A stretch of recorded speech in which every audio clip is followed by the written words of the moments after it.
નમસ્કાર. વરસાદ પહેલાના ભજીયા આરોગીને આપણે સૌ મળ્યા છે, એટલે ભજીયા ખાધા પછી વરસાદ આવ્યો આજે. અને સાહિત્યના જીવોને આ વરસાદી માહોલ વચ્ચે રમેશ પારેખ યાદ ન આવે એમ કેમ બને? આકડ વિકડ આંખ કાન વરસાદ ભીંજવે, કોને કોના ભાન શાન વરસાદ ભીંજવે. ચોમાસું નભ વચ્ચે લથબથ સોળ કડાએ ઉગ્યું રે વરસાદ ભીંજવે. અજવાળું જોકાળ લોહીની પાગત સુધી પૂગ્યું રે વરસાદ ભીંજવે. તો આપણે આગળનો જે દોર છે એને આગળ ચલાવીએ તો કૃષ્ણ જન્માષ્ટમી અને સેવા કરી સુરભી તણી અને યોગનું સાધન કર્યું, વેદાંતનું મંથન કરી ગીતા તણું સર્જન કર્યું. એ દેવકી આપે ભલે અવતાર કારાવાસમાં, અમ દેશની એ આર્ય રમણી અમર છે ઇતિહાસમાં. અમ દેશની એ આર્ય રમણી અમર છે ઇતિહાસમાં. તો આવી એક સન્નારી, આવી ભારત ભૌમની આર્ય સન્નારીની આપણે વાત કરવાના છીએ. એ જોડાની વાત કરવાના છીએ કે જેમણે એક વિચાર માટે પોતાનું આખું જીવન, એક ગાંધી વિચાર માટે પોતાનું આખું જીવન, પોતાની જાત નોછાવર કરી દીધી. તો એવા ભક્તિબા અને દરબાર ગોપાળદાસની મિનળબેન પાસેથી આપણે વાત સાંભળીએ.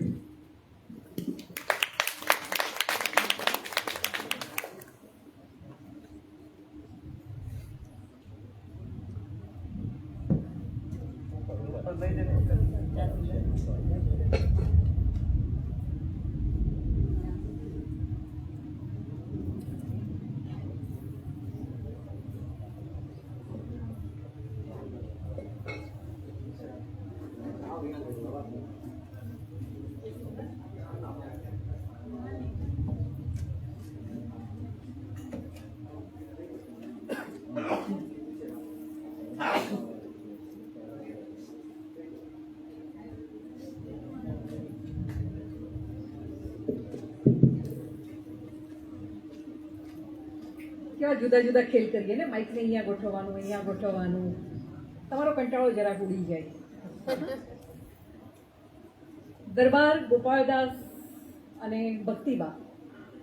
કાલે જ નરહરિભાઈની વાત કરી ત્યારે કહું હતું કે કેટલા બધા લોકો એવા છે કે જેમની એકલા વાત ન થઈ શકે, એમની સાથે એમના પત્નીને પણ તમારે સાથે જોડવા જ પડે. આ એવા દંપતીની વાત કરવાની છે. પહેલાં જ સંદર્ભ પુસ્તકો હું કહી દઉં એટલે તમને વાંચવું હોય એમના વિશે તો વધારે મળે. કારણ કે ગોપાળદાસ વિશે આમ જુઓ તો બહુ નથી મળતું, પણ રાજમોહન ગાંધીએ અદ્ભુત પુસ્તક એમના વિશે અંગ્રેજીમાં લખ્યું છે. અને અશોક મેઘાણીએ એક અનોખો રાજવી ગોપાળદાસ દેસાઈએ નામથી એનો ગુજરાતી અનુવાદ કર્યો છે. જેટલું અદ્ભુત પુસ્તક એટલો જ અદ્ભુત ગુજરાતી અનુવાદ અને એટલું જ અદ્ભુત વ્યક્તિત્વ આ બંને વ્યક્તિનું છે. અને એના વિશે તમને વાત કરવાની છે. હવે જુઓ, નામ છે દરબાર એટલે એમની આગળ વિશેષણ લાગ્યું છે દરબાર, પણ નામ છે ગોપાળદાસ.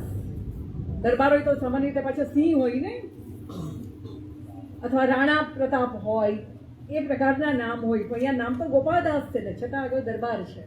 એનું કારણ એ છે કે જન્મે એ લોકો રજપૂત નહોતા, ક્ષત્રિય નહોતા, પણ ગોપાળદાસના પૂર્વજોએ 3 તાલુકાઓ ખરીદ્યા હતા: ઢસા, રાઈ અને સાંકળી. જે રાઈ સાંકળી તરીકે ઓળખાતું, વચ્ચે નદી, એક બાજુ રાઈ અને બીજી બાજુ સાંકળી. એ 3 ગામ એમણે ખરીદેલા. અને એ લોકો હતા વસોના વતની અને પાટીદાર.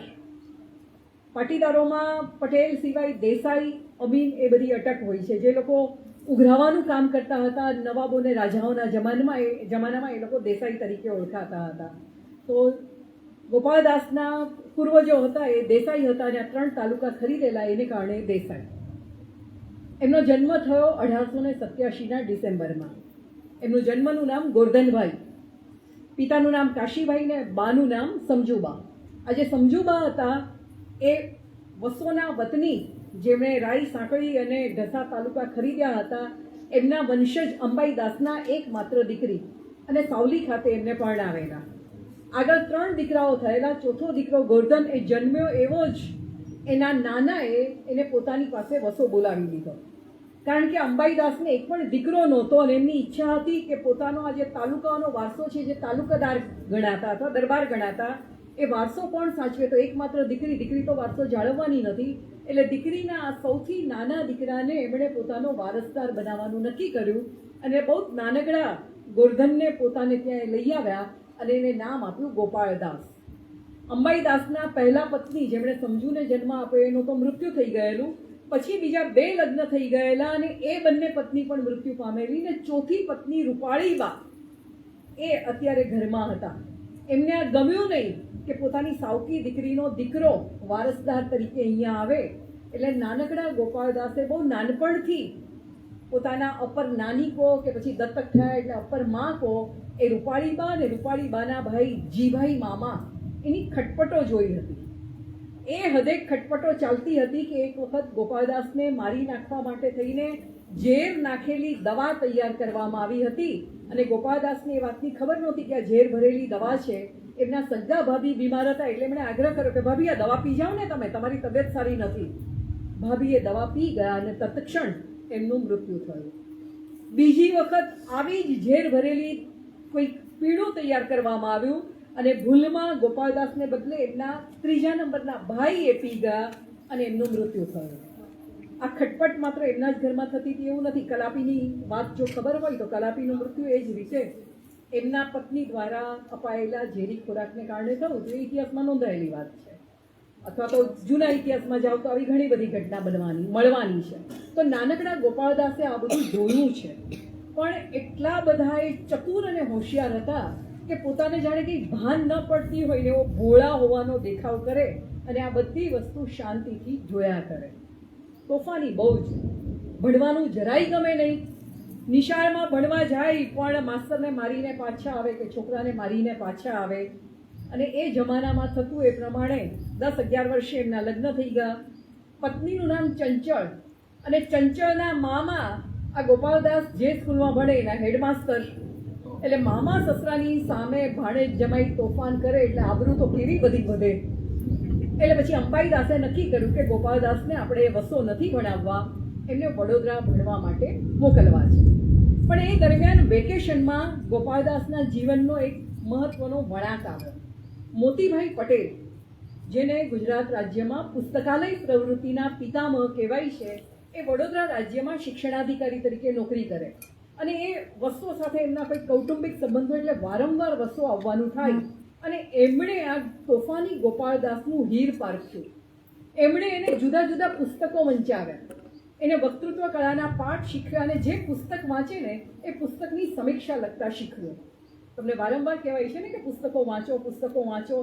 તો જો પુસ્તકો કોઈ છોકરાના જીવનને કેવું બદલી શકે એનું આ સૌથી મોટું ઉદાહરણ છે. જે પુસ્તક વાંચે એની સમીક્ષા એણે લખવાની અને ગોપાળદાસમાં ધીમે ધીમે પરિવર્તન આવવાનું શરૂ થયું. હોશિયારી હતી, ચતુરાઈ હતી, માર્ગ નહોતો મળ્યો, એ માર્ગ મોતીભાઈએ બતાવ્યો અને વડોદરા ભણવા આવ્યા ત્યાં એમને એક બીજી દોસ્તી થઈ. એનું નામ રાવજીભાઈ પટેલ, જે પછી ગાંધીજીની સાથે જોડાયા છે, આફ્રિકામાં પણ રહ્યા છે અને પછી ગોપાળદાસને એ બધાની સાથે એમણે સત્યાગ્રહમાં પણ કામ કર્યું છે. રાવજીભાઈ બહુ સામાન્ય કુટુંબમાંથી આવે એટલે એમણે ગોપાળદાસને સામાન્ય માણસનું જીવન કેવું હોય એના પાઠ ભણાવ્યા. આ 2 વ્યક્તિઓએ કિશોર ગોપાળદાસના જીવનને બદલવાનું એક બહુ મોટો ભાગ ભજવ્યો. વડોદરા ભણવા આવ્યા અને ત્યાં રાજકુમારો માટેની જે પેલી હોસ્ટેલ જેવું હોય એમાં એ રહેતા હતા.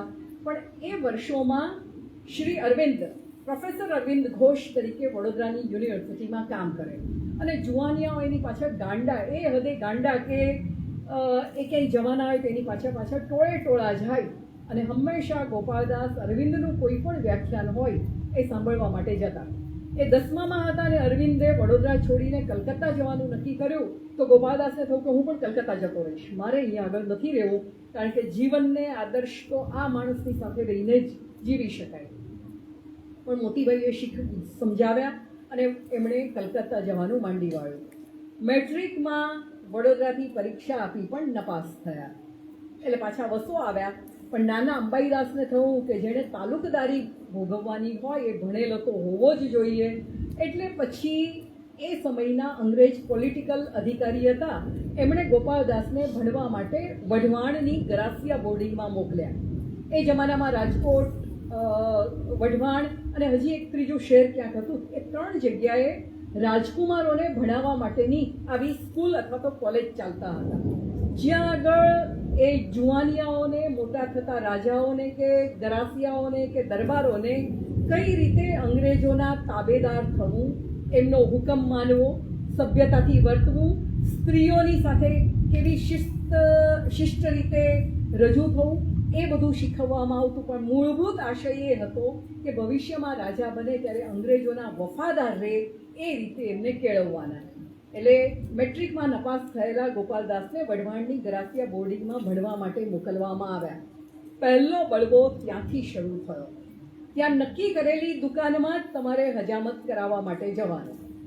ગોપાલદાસે ના પાડી કે હું ત્યાં હજામત કરાવવા માટે નહીં જાઉં. બીજો હુકમ કે નક્કી કરેલી દુકાનમાંથી અંગ્રેજી બનાવટની બધી વસ્તુઓ ખરીદવાની. તો પેલા રાવજીભાઈની સાથે રહીને ગોપાલદાસ શીખ્યા હતા કે આપણા દેશમાં બનેલી વસ્તુ આપણે નહીં વાપરીએ તો આપણા કારીગરો કઈ રીતે આગળ વધશે. એટલે એમણે એ વાતની પણ ના પાડી કે હું માત્ર મારા દેશની જ બનાવેલી વસ્તુઓ લઈશ. પ્રિન્સિપાલે એમને ધમકાવ્યા, પણ મજા એ આવી કે જે પોલિટિકલ એજન્ટ હતા અને પ્રિન્સિપાલ હતા એ બંનેને બનતું નહોતું. એટલે ગોપાલદાસે જઈને પોલિટિકલ એજન્ટને ફરિયાદ કરી કે પ્રિન્સિપાલ મને વાતે વાતે ધમકાવે છે. અંગ્રેજો જે કરતા હતા ને પેલી બે વ્યક્તિને લડાવીને પોતાનું કામ કઢાવી લેવાનું, એ રમત ગોપાલદાસે ત્યાં અજમાવી. અને પોલિટિકલ એજન્ટ પ્રિન્સિપાલ કરતા ઊંચી કક્ષાના અમલદાર કહેવાય. એટલે એમણે લેખિત હુકમ આપ્યો કે ગોપાલદાસ જ્યાં ઈચ્છે ત્યાં હજામત કરાવવા જઈ શકે છે અને જ્યાં ઈચ્છે ત્યાંથી એ પોતાની વસ્તુઓ ખરીદી શકે છે. પણ પ્રિન્સિપાલ સાથે વાંકું પડેલું એટલે બીજા બધા પેપરમાં તેમને સારા માર્ક આવ્યા, પણ ભૂમિતિમાં 100માંથી 6 માર્ક જ આવ્યા. બાકી બધામાં 100માંથી 56, 60, 62 એવા માર્ક આવે છે. ઇંગ્લિશમાં પણ એમાંથી 100માંથી 56 માર્ક આવ્યા. તો ભૂમિતિમાં 6 માર્ક આવ્યા એટલે પાછા નપાસ થયા. એમને થયું કે હવે ભણવું જ નથી. પણ નાનાજી અંબાઈદાસનો આગ્રહ હતો કે મેટ્રિક તો પાસ કરવાનું જ છે. એટલે ઇન્દોર એમને ભણવા માટે મોકલ્યા. કારણ કે હવે 6 મહિના પછી પરીક્ષા થવાની હતી. એટલે ઇન્દોરમાં એ ભણે તો 6 મહિના પછી પરીક્ષા આપી શકે. ઇન્દોરના પ્રિન્સિપાલે કહ્યું કે ફોર્મ ભરવા નહીં મળે, કારણ કે આખું વર્ષ તારે અહીંયા ભણવાનું છે. પણ એ જ વખતે પ્લેગ ફાટી નીકળ્યો એટલે પરીક્ષા 6 મહિના મોડી થઈ. ગોપાલદાસનું વર્ષ ત્યાં આગળ સચવાઈ ગયું અને સેકન્ડ ક્લાસમાં 58% માર્ક સાથે મેટ્રિક પાસ થયા. મેટ્રિક પાસ થયા એટલે નક્કી કર્યું કે હવે તો કોલેજમાં ભણવાનું છે. વડોદરા કોલેજમાં એમણે પ્રવેશ લીધો. દરમિયાન લગ્ન થઈ ગયા હતા. પત્ની ચંચળબા ઘરમાં આવી ગયા હતા. પણ જે રૂપાળીબા હતા, એમના અપરમાં કે અપરનાની તમે જે કહો, એમની ખટપટો ચાલુ હતી. એટલે ગોપાલદાસ જ્યારે વડોદરા ભણતા હતા ત્યારે ચંચળબાએ ઘરમાં ચોરી કરી છે એવા આક્ષેપ સાથે પોલીસ ફરિયાદ કરવામાં આવી. મેં વિચારો, ઘરની સાસુ વહુ ઉપર આવો આક્ષેપ એ જમાનામાં મૂક્યો 1908-9ની અંદર, અને પોલીસ વહુને મળવા માટે આવે, એવી વહુને કે જે ઘરમાંથી ટ્રેનમાં બેસવાની હોય ને તો પણ પડદા હોય, પડદાની વચ્ચે એને રહેવાનું, એનો ચહેરો કોઈ જોઈ ન શકે. મેઘાણીની સોરઠ તારા વહેતા પાણી વાંચશો તો એમાં આ વર્ણન આવે છે. અને એમાં એક પત્ર આવે છે આપણા ગોપાલદાસ ઉપરથી જ મેઘાણીએ લીધેલું છે. તો એ ચંચળબાને પોલીસ ઓફિસર જવાબ લેવા માટે આવ્યો અને પછી ગોપાલદાસને ખબર પડી, એ પણ આવ્યા. અને પછી જે બધું સત્ય હકીકત હતી એ બહાર આવી. પણ ગોપાલદાસને લાગ્યું કે વધારે પડતું બધું થઈ રહ્યું છે. ત્યાં એક દીકરાનો એમને ત્યાં જન્મ થયો. એમનો પહેલો દીકરો 1909માં જન્મ્યો, સૂર્યકાંત એનું નામ. પણ દીકરાના જન્મ વખતે ચંચળબાને ક્ષયનો રોગ લાગુ પડ્યો. એ જમાનામાં એક વહુ મરે તો પાછળ બીજી મળવાની જ હતી. કોઈ જ વહુની ચાકરી કરવા તૈયાર નહોતું. ત્યારે ગોપાલદાસે આખા સમાજની અવગણના કરીને ટીકા ટિપ્પણ બધું જ આ કાનમાંથી સાંભળીને આ કાનમાંથી કાઢી નાખ્યું. ચંચળબાની સાથે પંચગીરી જવાનું નક્કી કર્યું અને ગયા. ત્યાં એમની સારવાર કરાવી. દુર્ભાગ્યે એ જીવી ન શક્યા. 1910માં એમનું મૃત્યુ થયું અને 1911માં અંબાઈદાસનું પણ, એટલે એમના નાનાજીનું પણ મૃત્યુ થયું. અને તરત જ ગોપાલદાસ કાયદેસરના રાજા તરીકે ઢસા અને રાયસાકળીના દરબાર બન્યા. પણ જે જીભાઈ મામા હતા, રૂપાળીબા હતા, એ લોકો એમને સહેલાઈથી રાજા બનવા દે એમ નહોતા. અંબાઈદાસના મૃત્યુની 4 જ કલાકમાં જીભાઈ મામાએ કહ્યું કે કબાટની બધી જ ચાવી આપી દો. અને ગોપાલદાસે ના પાડી કે હજી તો નાનાજીના મૃત્યુને 4 કલાક પણ નથી થયા, 12મું 13મું પતવા દો, પછી બધી ચાવી તમારી જ છે ને, ઘરેણાઓ પણ તમારા છે ને, બધું જ તમારું છે. કોઈ પણ રીતે 12-13 દિવસ કાઢ્યા અને 13મા દિવસે એમણે ચાવી આપીને એવું કહેવાય છે કે એ જમાનામાં 2.5 લાખ રૂપિયાના રોકડા 2.5 લાખ રૂપિયા 1911માં, એટલે આજે તમે એને 2.5 કરોડ કદાચ ગણી શકો. અને એટલું જ સોનું, એટલું જ ચાંદીને ઘરેણા બધું જ રૂપાળીબા લઈ ગયા. અને છતાં આ ગાદી એમને ન મળે એને માટે બહુ જ પ્રયત્નો કર્યા. 13માના દિવસે ગોપાળદાસે પોતાના નાનાજી, એટલે આમ તો દત્તક પિતા, એમની સ્મૃતિમાં વસોમાં એક લાઇબ્રેરી બનાવવાનું નક્કી કર્યું ને 500 રૂપિયાનું દાન જાહેર કર્યું. તરત જ જીભાઈ મામાએ જવાબ માંગ્યો, કોને પૂછીને તે આ દાન જાહેર કર્યું છે? અને હવે અહીંયાથી ગોપાળદાસ કેટલા ચતુર હતા, બધાને કેવી રીતે ઓળખતા હતા અને કેવો જવાબ આપવો એ જાણતા હતા, એ ચતુરાઈ દેખાવાની શરૂ થઈ છે. એમણે કહ્યું કે કોને પૂછીને મારે નિર્ણય લેવાનો? જેને પૂછવાનું હતું એ તો ઉપર જતા રહ્યા છે, હવે નિર્ણય તો મારે જ લેવાના છે. અને હું નથી માનતો કે રૂપાળીબાને દાદાની પાછળ આવું દાન કર્યું હોય તો કોઈ વાંધો હોઈ શકે. હવે દરેક નિર્ણય હું લઈશ. અને મામાને ખબર પડી કે હવે અહીંયા આગળ પોતાનું કશું ચાલવાનું નથી. અને ત્યારથી રૂપાળીબા અને જીભાઈ મામા અને ગોપાળદાસ વચ્ચેના સંબંધો હંમેશા તંગ રહ્યા છે. તો આગળ એમણે 2-3 વાર હેરાન કર્યા છે, આપણે એ વાતમાં હવે નથી જતા. હવે ગોપાળદાસ એકલા હતા, દરબાર હતા અને વિદુર હતા. એક દીકરો હતો, પણ જેને કહેવાય કે આમ પૂછતો કારવતો મૂર્તિઓ હતો. અને 6 ગામના પાટીદાર હતા. જો કોઈ પટેલો તો તમને ખબર હશે, પટેલોમાં 6 ગામ સૌથી ચડિયાતા ગણાય. આપણે આમ પણ જ્ઞાતિની ઉચ્ચાવસ્થા હોય એમાં પાટીદારોમાં 6 ગામ સૌથી ચડિયાતા. ધર્મજ ને, વસો ને, નડિયાદ ને, કરમસદ ને, સુણાવ ને, એ બધા. આ વસોના એટલે સૌથી ચડિયાતા પાટીદાર ગણાય. અને એ પાટીદારો હંમેશા પોતાના 6 ગામની દીકરી જ લાવે. અને દીકરી લાવે ત્યારે એટલો બધો દાયજો આવે.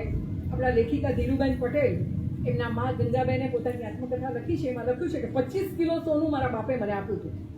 25 કિલો, તોલા નહીં, એટલું બધું ત્યારે આપવામાં આવે. બીજું બધું તો જુદું. એમણે લખ્યું હતું કે પગમાં જે તોડો પહેર્યો હતો ને, સામાન્ય સ્ત્રી ચાંદીનો પહેરે, એમણે સોનાનો પહેરેલો ને 5 કિલો સોનાનો તોડો હતો. ઊંચકી નહીં શકાય એટલું વજન આપવામાં આવે. પણ ચંચળબાએ મરતી વખતે ગોપાળદાસ પાસેથી 2 વચન લીધેલા. એક, તમે ફરીથી લગ્ન કરશો, જેની સાથે લગ્ન કરો એ કન્યા 6 ગામની નહીં લાવતા. કારણ કે એને ખબર હતી કે 6 ગામની કન્યા આવશે તો ફરી પાછા એ જ પ્રપંચ ને આ ને તેને બધું ચાલશે. એટલે 6 ગામની બહારથી કન્યા લાવજો. અને ગોપાળદાસે નક્કી કરેલું કે પોતે 6 ગામની કન્યા નહીં લાવે. એ વખતે રાઈ અને સાંકળીની બાજુમાં વઢવાણ અને પછી એની બાજુમાં લીંબડી. લીંબડીના જે ઠાકોર હતા દૌલતસિંહજી, એમના જે દિવાન હતા એ વિરસદના અમીન હતા, પાટીદાર હતા, ઝવેરભાઈ અમીન. એમની એક દીકરી 14 વર્ષની, એ જમાનામાં 5-6 વર્ષે દીકરીને પરણાવી દેતા. એમણે 14 વર્ષની દીકરી થઈ, ભક્તિ લક્ષ્મી એને લગ્ન નહોતા કર્યા. અને ગોપાળદાસે સાંભળેલું કે આ વિરસદના અમીન છે, લીંબડીમાં દિવાન છે, પોતાની છોકરીને અંગ્રેજી શિક્ષિકા પાસે ભણાવે છે. અપવાદરૂપ કહેવાય એવો પાટીદારોનો કિસ્સો હતો કે કોઈ અંગ્રેજ શિક્ષિકા પાટીદારની છોકરીને ભણાવતી હોય અને પછી કોની સાથે ભણે છે તો કે રાજાની દીકરી સાથે બેસીને ભણે છે. એટલું જ નહીં, રાજાની કુંવરી ભણવામાં નબળી છે તો આ છોકરી એને ભણાવે છે. અને લીંબડીના ઠાકોરે ગોપાળદાસને વ્યક્તિગત પત્ર લખ્યો કે હું સાંભળ્યું છે કે તમે 6 ગામની બહારની કન્યા શોધી રહ્યા છો, તો મારા દિવાનની આ કન્યાને એકવાર તમે મળો. એ વિરસદની છે પણ તમે જેવા છો એને લાયક આ કન્યા છે. ઉંમરનો 2 વચ્ચે 12 વર્ષનો ફેર હતો. ગોપાળદાસ 26 વર્ષના હતા, ભક્તિ લક્ષ્મી એટલે 14 વર્ષના હતા. ગોપાળદાસને જરાક રસ્તો પડ્યો, કારણ કે 6 ગામ બહારની કન્યા હતી. જો 6 ગામની કન્યાઓ તો રસ ન લે. પણ ચંચળબાને વચન આપેલું એટલે નક્કી કર્યું કે કન્યાને જોવા માટે જઈશ. એક મિત્રને લઈને ગયા, કોઈને જાણ ન કરી કે પોતે કન્યા જોવા જાય છે. ભક્તિ લક્ષ્મીએ જમવાનું બનાવ્યું, એ જમ્યા અને પછી એમણે તરત જ ઝવેરભાઈને કહ્યું કે હું તમારી દીકરીનો હાથ સ્વીકારું છું. ઝવેરભાઈએ કહ્યું કે મોટા ભાઈઓને પૂછો, સગાઓની સલાહ લો. અને ગોપાળદાસનો જવાબ હતો કે સગાઓને પૂછવા જઈશ કે મોટા ભાઈઓને પૂછવા જઈશ તો કદી આ વેવિશાળ થઈ શકશે નહીં. અને વેવિશાળ કરીને પાછા આવ્યા. સમાજમાં ખબર પડી, હા થઈ ગયું, હાહાકાર મચી ગયો. સૌથી મોટા ભાઈએ કહ્યું કે જો નાનાજી જીવતા હોત તારી દત્તકગીરી કેન્સલ કરી દીધી હોત. 6 ગામની બહાર જઈને તું પરણ્યો અને વિરસદની કન્યા, જેની સાથે 100 વર્ષથી આપણે કદી કન્યા લેતી દેતીના સંબંધ નથી કર્યા. બહુ જ બોલ્યા. ગોપાળદાસે શાંતિથી સાંભળ્યું. ચતુર રાજવી હવે ચતુરાઈ કેવી બતાવે. તમારી બધી વાત સાચી ભાઈ, પણ હવે કોઈ કન્યાનું વ્યભિચાર થઈ ગયું હોય ને તોડી નાખીએ તો બાપડી કન્યાની શું સ્થિતિ થાય? દીકરીનો બાપ હતા મોટા ભાઈ, એને ખબર હતી કે કોઈ છોકરીની સગાઈ તૂટે તો શું દશા થાય. ચૂપચાપ સાંભળી લીધું, સારું હવે પરણ, તો અમે કોઈ તારા લગ્નમાં નહીં આવીએ. અને ગોપાલદાસ મિત્રો ને બીજા બધા સગાવાલા સાથે ગયા. અહીંયા એમણે બીજો નિયમ તોડ્યો. હંમેશા લગ્ન કન્યાના પોતાના ગામમાં થાય, એને બદલે લીંબડીમાં લગ્ન થયા. કન્યાદાન માટે મામા આગળ આવે, એને બદલે લીંબડીના ઠાકોરે આગળ આવીને ભક્તિ લક્ષ્મી છે એમને કન્યાદાન એમણે આપ્યું. બધા જ નિયમો ગોપાલદાસે તોડવાના ધીમે ધીમે શરૂ કર્યા છે. હવે ભણવાનું તો છૂટી ગયું, કારણ કે ગાદી સંભાળવાની છે. સામાન્ય રીતે આજે વસોમાં રહેતા અંબાઈદાસ હતા, કદી પોતાની જાગીરમાં પોતાના ગામમાં જતા નહોતા. વહીવટદારો જ આ બધું ચલાવે. પણ આમણે નક્કી કર્યું કે મારે મારા ગામ જોવા છે, મારે મારી જાગીર જોવી છે, મારે મારા તાલુકા જોવા છે. રાય અને સાંકળી જોયું, ઢસા ગયા, ત્યાં પણ જોયું. ભક્તિ લક્ષ્મી એમની સાથે છે. ભક્તિ લક્ષ્મીના લગ્નને એટલે કે ગોપાલદાસના લગ્નને હજી માંડ 1 વર્ષ જ થયું છે, એટલે 15 જ વર્ષની આ છોકરી છે. પણ લીંબડી રાજ્યમાં ઉછરી છે એટલે રાજકાજની બધી ખટપટો ખબર છે, માણસને ઓળખવામાં બહુ જ નિપુણ છે. અને 1 જ વર્ષના પતિ સાથેના સાનિધ્યને કારણે એને ખબર પડી ગઈ છે કે પોતાના પતિ કયા પ્રકારના માણસ છે. ઢસા એ લોકો ગયા, ત્યાં રાજ દરબાર હતો અને દરબાર ગઢ હતો, અને એમાં વહીવટદાર ત્યાં રહે. ભક્તિ લક્ષ્મી હજી 15 વર્ષના છે, એટલે પેલા વહીવટદારને થયું કે આ નવા રાણીને તો શું વાતની સમજ પડવાની છે. આ વહીવટદારે બીજા ગામની એક સ્ત્રીને, જે એની પત્ની નહોતી, એને અહીંયા આગળ પોતાની સાથે રાખી હતી, અને એનો હુકમ બધે જ ચાલતો હતો. અને ભક્તિ લક્ષ્મીએ જોયું કે આ બાઈ કોણ છે, બધા નોકરો એનાથી ખતરે છે, એટલે એને તપાસ કરીને ખબર પડી કે વહીવટદારની પત્ની નથી પણ રાખેલી સ્ત્રી છે. અને એને મિનિટે વહીવટદારને કહ્યું કે આ સ્ત્રીને ગામની બહાર મૂકી આવો. વહીવટદારે થોડોક સમય માંગ્યો તો ભક્તિ લક્ષ્મીએ કહ્યું કે ના, અત્યારે ને અત્યારે. એટલે વહીવટદાર ગોપાલદાસ પાસે ગયા. ગોપાલદાસ જરાક માની ગયા, એમ કે હશે કશું, એમને બહુ ખબર નહોતી, એટલે એમને થોડોક સમય આપ્યો. અને ભક્તિ લક્ષ્મીએ પોતાનું જે દ્રઢ મનોબળ હતો એનો પરિચય કરાવ્યો. આ મિનિટે એ સ્ત્રી જો ઢસાની બહાર નહીં જાય તો હું મારે પિયર પાછું જતી રહીશ. ગોપાલદાસે એની વાત માનવી પડી, પેલી સ્ત્રીને ઢસાની બહાર મૂકવી પડી. થોડા દિવસમાં એક બીજી ઘટના બની. આજે વહીવટદાર ક્યાંકથી આવતો હતો, અને જો સૌરાષ્ટ્રના ગામડા જોયે તો વચ્ચે નેળીઓ હોય, આજુબાજુ ખેતર હોય, અને સાંકડી ગલી જેવું હોય. તો એમાં કોઈ ખેડૂતે પોતાના ખેતરના રક્ષણ માટે થોરની વાડ કરેલી, અને આ વહીવટદારનો ઘોડો ત્યાંથી પસાર થયો તો એના પગમાં જરાક ઉજરડો પડ્યો, જરાક અમસ્તો. તો વહીવટદારનો ઘોડો ભાઈ, એને ઉજરડો પડે કેમ ચાલે? એટલે એણે આવીને તરત જ પોતાના જે માણસો હતા એને હુકમ કર્યો કે પેલો જે ખેડૂત હતો જેની વાડથી મારા ઘોડાને ઉજરડો પડ્યો છે, આખું જ ખેતર ખાલી કરી નાખો. ઊભો પાક બધો જ ચૂંટી લેવામાં આવ્યો, ખેતરને તહસ નહસ કરી દેવામાં આવ્યું. પેલો બૂમો પાડતો રહ્યો, પણ કોઈએ એની વાત સાંભળી નહીં. ત્રીજી ઘટના એ બની કે એક ખેડૂત દાણ આપવાનું ચૂક્યો, એણે થોડોક સમય માંગ્યો, તો એ સમય નહીં આપ્યો, એટલે એનું આખું ઘર ખાલી કરીને ઘર સળગાવી દીધું. ગોપાલદાસે ખેડૂતો સાથે ભળવાનું શરૂ કરેલું ને કહેલું કે તમારી કોઈ પણ મૂંઝવણ હોય તમારે મને કહેવાની, અને તમને કહેતા સંકોચ થતો હોય તો મને એક પોસ્ટકાર્ડ લખજો. અને ખેડૂતોને થયું કે આપણે પ્રયોગ તો કરી જોઈએ, પત્ર લખીએ. ગોપાલદાસને પોસ્ટકાર્ડ લખ્યું કે આવી રીતે ખેતર નકામું થઈ ગયું છે, ઘર સળગાવી દેવામાં આવ્યું છે. ગોપાલદાસ આવ્યા, એમણે તપાસ કરી, વાત સાચી હતી, અને તરત જ પેલો વહીવટદાર છે એને એમણે કાઢી મૂક્યો. આ બધી ઘટનાઓ 1915 પહેલા બની છે, ગાંધીજી હજી ભારતમાં નથી આવ્યા ત્યારે. અને ગોપાલદાસને લાગ્યું કે આ બધું વહીવટદારો એટલા માટે કરે છે કે રાજા પોતે અહીંયા રહેતા નથી, અને રાજા અહીંયા રહે તો પ્રજાની સાથે ભળતા નથી. એટલે એમણે નક્કી કર્યું કે આપણે અહીંયા રહેવું ને પ્રજાની સાથે ભળવું. તો ભળવાનો રસ્તો કયો? કે સહેલામાં સહેલો રસ્તો, પ્રજા જે રમતી હોય રમત રમવી, પ્રજાને જે ગમતું હોય કામ કરવું, અને એ લોકોની સાથે વાતો કરવી, એમની સાથે સુખ દુઃખની વાતો કરવી. અને એ જમાનામાં ટેલિવિઝન કે કશું તો હતું જ નહીં, એટલે રાત પડે એટલે ચોપાટ રમે, રાસ ગરબા રમાય. ગોપાલદાસ એમની સાથે જોડાય. પુરુષો રાસ રમતા હોય તો એમની સાથે રાસ રમે, માત્ર સવર્ણો સાથે રમે એવું નહીં, હરિજન વાસમાં પણ જાય અને એ લોકોની સાથે પણ રાસ રમે, અને એ લોકો પણ બધાની સાથે જોડાય એ માટે પ્રયત્નો કરે. તો આને કારણે ખેડૂતોને ધીમે ધીમે ગોપાલદાસ ઉપર વિશ્વાસ થવા માંડ્યો કે ના, આ માણસની સાથે તો આપણે આપણી વાત કરી શકીએ. એટલે ગોપાલદાસની સાથે એક બીજી એવી ઘટના બની જે ગાંધીજીના આગમન પહેલાં બની ગયેલી. હરિજનવાસના લોકોએ ફરિયાદ કરી કે અમને જે ગામનો કૂવો છે જે તમારા પૂર્વજોએ બંધાવેલો છે, પણ ગામના લોકો એમાંથી પાણી નથી ભરવા દેતા. અમારે પાણી ભરવું હોય તો ત્યાં જઈને રાહ જોવાની, કોઈ આવે ને પછી પાણી અમને રેડી આપે ત્યારે અમને પાણી મળે. એટલે ગોપાલદાસે ગામના લોકોને કહું, પણ સ્પર્શાસ્પર્શના ખ્યાલ એટલા બધા તીવ્ર કે કોઈ પાણી ભરવા દેવા માટે તૈયાર નહોતા. ગોપાલદાસે રસ્તો કાઢ્યો, તો પછી એક કામ કરો, એ લોકોના વાસમાં આપણે એક કૂવો બનાવીએ. અડધા પૈસા ગામ લોકો આપે ને અડધા પૈસા હું આપીશ.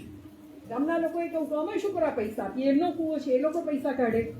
હવે એમની સ્થિતિ એટલી બધી ગરીબ કે એ લોકો કૂવો ન કરી શકે. ગોપાલદાસે કહું કંઈ વાંધો નહીં, જો સત્યાગ્રહ કેવી રીતે એક રાજા કરી શકે એનું આ ઉદાહરણ હવે હું કહું છું. ગોપાલદાસે બીજા દિવસથી દરબારગઢનો જે કૂવો હતો, જે માત્ર રાજાના પરિવાર માટે વપરાતો હતો, એ એણે હરિજનો માટે ખુલ્લો મૂક્યો. જેને પાણી ભરવું હોય આવીને પાણી ભરી જાઓ. હરિજનો બહુ જ ખચકાતા પાણી ભરવા ગયા, પણ ગામ લોકો વિફર્યા. રાજાના કૂવામાં આ લોકો પાણી ભરવા જાય તો આ લોકો તો આપણા માથે ચડી બેસશે.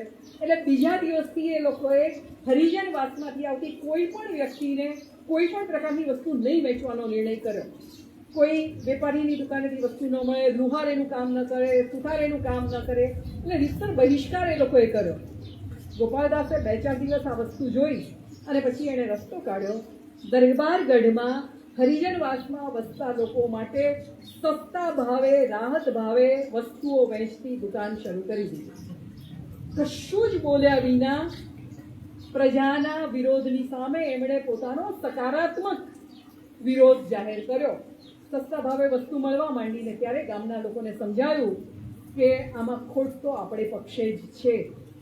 અને ધીમે ધીમે પ્રજા એ લોકોની સાથે એટલી ભળતી ગઈ કે 1917માં પહેલી કાઠિયાવાડી અંત્યજ પરિષદ જ્યારે ઢસામાં ભરાઈ અને ગાંધીજીના પ્રતિનિધિ તરીકે નરહરી પરીખ અને કાકા સાહેબ કાલેલકર આવ્યા ત્યારે એમણે જોયું કે ઢસાની બધી જ બહેનોએ ભેગા થઈને બધા માટે રાંધ્યું હતું.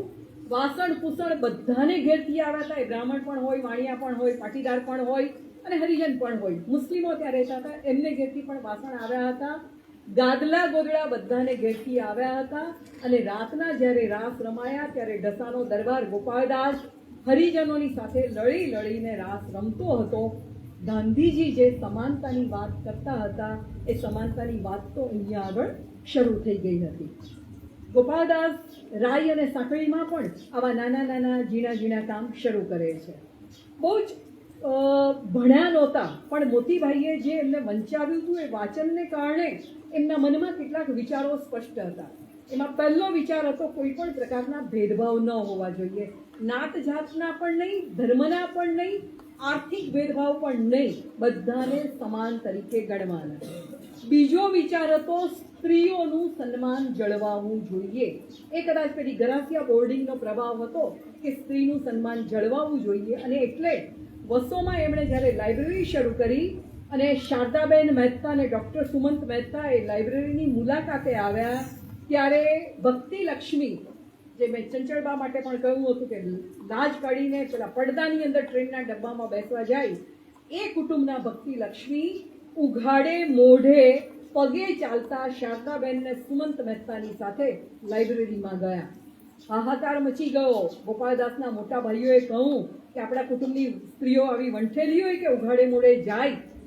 પણ ગોપાલદાસે ભક્તિ લક્ષ્મીને ટેકો આપેલો કે તમે ઈચ્છો એ પ્રમાણે તમે રહી શકો છો. તો સ્ત્રી સન્માન એમણે જાળવવાનું શરૂ કર્યું. હવે ધીમે ધીમે એમને લાગવા માંડ્યું કે પોતાથી કરી શકાય એ બધી વસ્તુ તો કરે છે, પણ પોતે સ્વતંત્ર તો છે નહીં.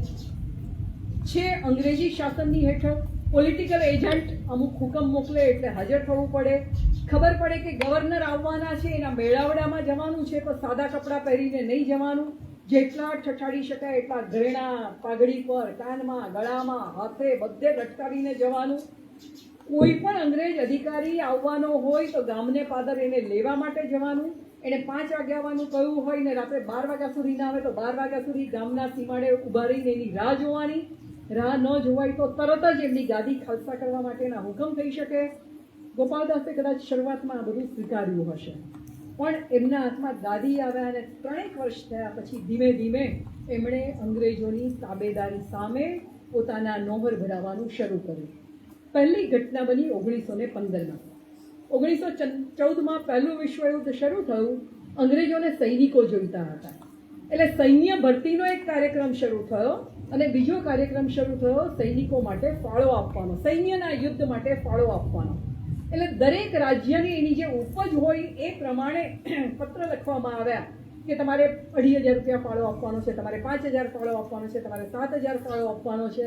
ગોપાલદાસને ભાગે 2,500 રૂપિયા ફાળો આપવાનો આવ્યો અને સાથે પત્ર આવ્યો કે તમારા રાજ્યમાંથી જુવાનોને સૈન્યમાં જોડાવા માટે ફરજ પાડવામાં આવે.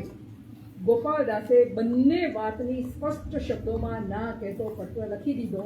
મારા રાજ્યમાંથી કોઈ પણ વ્યક્તિ સૈનિક તરીકે ફરજિયાત નહીં જોડાય, એની ઈચ્છાથી જોડાશે તો હું રોકીશ નહીં, અને યુદ્ધ માટે હું કોઈ પણ પ્રકારનો ફાળો આપીશ નહીં. બહુ અઘરી વસ્તુ હતી. તમે જેના ગુલામ હો એની સામે તમે આ પ્રકારના જવાબ લખો. હા, પછી એમણે 7,500 રૂપિયા મોકલે 2,500ની જગ્યાએ. શેને માટે? તો પેલા ઘાયલ સૈનિકો માટે એમ્બ્યુલન્સ લેવાની હતી એના.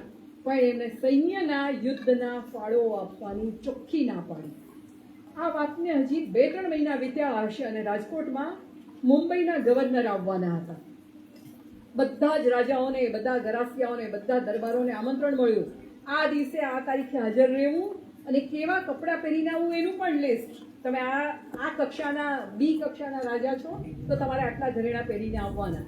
અને એ બધા જ રાજાઓ જ્યારે સ્ત્રીઓની જેમ પોતાની જાતને શણગારીને ગયા હતા ત્યારે એકમાત્ર ગોપાલદાસ એટલે સુતરાઉ કપડાનું અંગરખું, માથે પાઘડી અને પગમાં ચૂડીદાર પહેરીને એ ત્યાં ગયા હતા. બધા રાજાઓની વચ્ચે જુદા પડી જતા ગોપાલદાસ અને ગવર્નરે બીજા કોઈ રાજાની સાથે વાત ન કરી ગોપાલદાસને વાત કરવા માટે બોલાવ્યા. કારણ કે પહેરવેશને કારણે જુદા પડતા હતા. એટલે પોલિટિકલ એજન્ટને એવું હતું કે ગોપાલદાસને ઠપકો મળશે, એને બદલે પેલા ગવર્નરે એમની સાથે બહુ મૈત્રી ભાવે વાત કરી. ત્રીજી ઘટના એ બની કે રાજકોટના પોલિટિકલ એજન્ટ એની બદલી થઈ. હવે બદલી થાય એટલે એને નજરાણું આપવાનું હોય. એટલે એની નીચેના જે અધિકારીઓ હોય એ લખે કે તમારે આટલું નજરાણું લઈને આવવાનું છે, આ જગ્યાએ આવવાનું છે. એવો પત્ર આવે એટલે ગોપાલદાસે પૂછાવ્યું કે આ હુકમ છે કે વિનંતી છે? તમે લખો છો કે આટલું લઈને આવવાનું, તો હુકમ છે કે વિનંતી છે કે તમારું સૂચન છે? એ પેલા અધિકારીનો જવાબ આવ્યો કે તમારે જે સમજવું હોય એ, પણ તમારે ફરજિયાત આવવાનું છે. અને ગોપાલદાસે ના પાડી દીધી.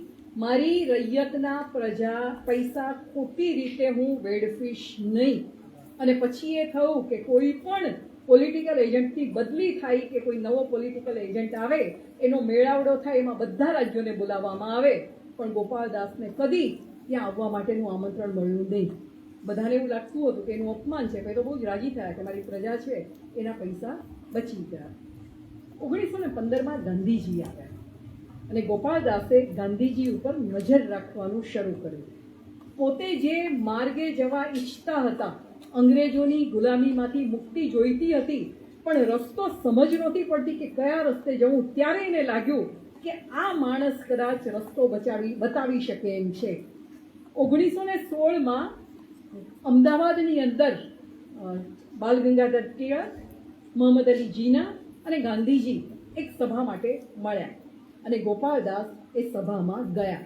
કોઈને મળ્યા નથી, પણ એ ત્રણેયને એમણે સાંભળ્યા છે. એમને ટિળક બહુ જ ગમતા હતા, ગાંધી વિશે જરા રસ જાગ્યો હતો, એટલે ત્રણેયને એમણે સાંભળ્યા અને કેવી વાત કરે છે, કયા રસ્તે જઈ રહ્યા છે એ ચકાસવાનું એમણે શરૂ કર્યું. પાછા આવ્યા પછી મોતીબાઈ સાથે, રાવજીભાઈ સાથે ઘણીવાર આ વાતની ચર્ચા થઈ. એ દરમિયાન એક ત્રીજી દોસ્તી એમની શરૂ થઈ. એ ભાઈલાલભાઈ પટેલ, વલ્લભ વિદ્યાનગરની જેમણે સ્થાપના કરી એ. અને ભાઈલાલભાઈ હંમેશા એને સલાહ આપે કે દરબાર, તમારી વાત બધી સાચી છે, પણ આખા ગુજરાતમાં એકમાત્ર પાટીદાર રાજા તમે છો. જો તમારું રાજ્ય છીનવાઈ જશે ને પછી ગુજરાતમાં કોઈ પાટીદાર રાજા નહીં રહે, એટલે મહેરબાની કરીને તમે શિંગડા નહીં ભરાવો.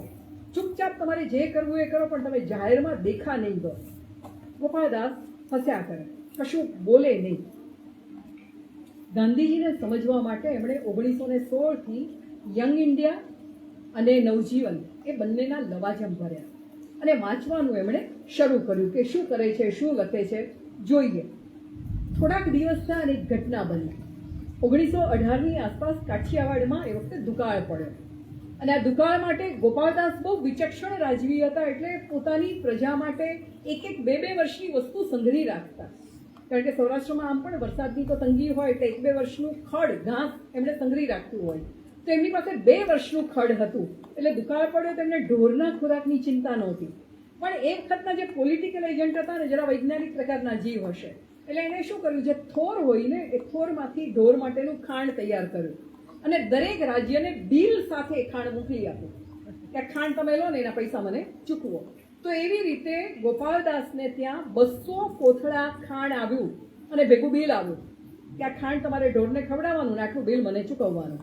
ગોપાલદાસે એ પાછું મોકલી આપ્યું કે મારે આની જરૂર નથી, આજે પણ આપણી આવી તાકાત નથી, આપણો બોસ આપણને કંઈક કહે ને આપણે એને પાછું મોકલીએ, ભગવાન નથી જોઈતું, જા તમારે કરવું એ કરી લેજો. તો ગોપાલદાસે એ વસ્તુ કરી. એમણે કહ્યું કે મારે આની જરૂર નથી. ધ્યાન તો હવે ગોપાલદાસ પર ધીમે ધીમે જે પણ પોલિટિકલ એજન્ટ આવે કે ગવર્નર આવે એનું રહેવા માંડ્યું છે. એક દિવસ એક અધિકારી, પોલિટિકલ એજન્ટ નથી પણ કોઈ બીજા અધિકારી છે, એને ઈચ્છા થઈ કે મારે ઢસા અને રાઈ સાંકળી જોવા માટે થઈને આવવું છે. ઢસાથી પછી ગીરનું જંગલ બહુ જ નજીક થાય. એટલે ગોપાલદાસે એમને કહું કે આવો તમે. એમણે સમય લખ્યો કે હું બપોરના 4 વાગે તમારે ત્યાં ઢસા આવીશ. એટલે પેલી એક સામાન્ય સભ્યતાને નાતે ગોપાલદાસ એમને લેવા માટે ત્યાં ગયા.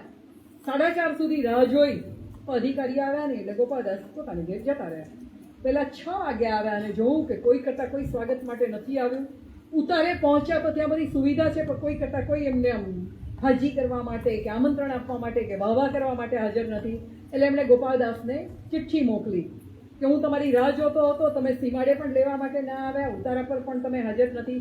એટલે ગોપાલદાસે લખ્યું કે તમે 4 વાગે આવવાના હતા, 4:30 સુધી મેં રાહ જોઈ, પછી જો હું વધારે સમય ઊભો રહું તો મારી રૈયતની હાજરીમાં મારું માન ઓછું થઈ જાય કે હું એમનો રાજા કોઈનો દબાયેલો છું કે મારે એની રાહ જોતા ત્યાં ઊભા રહેવાનું છે.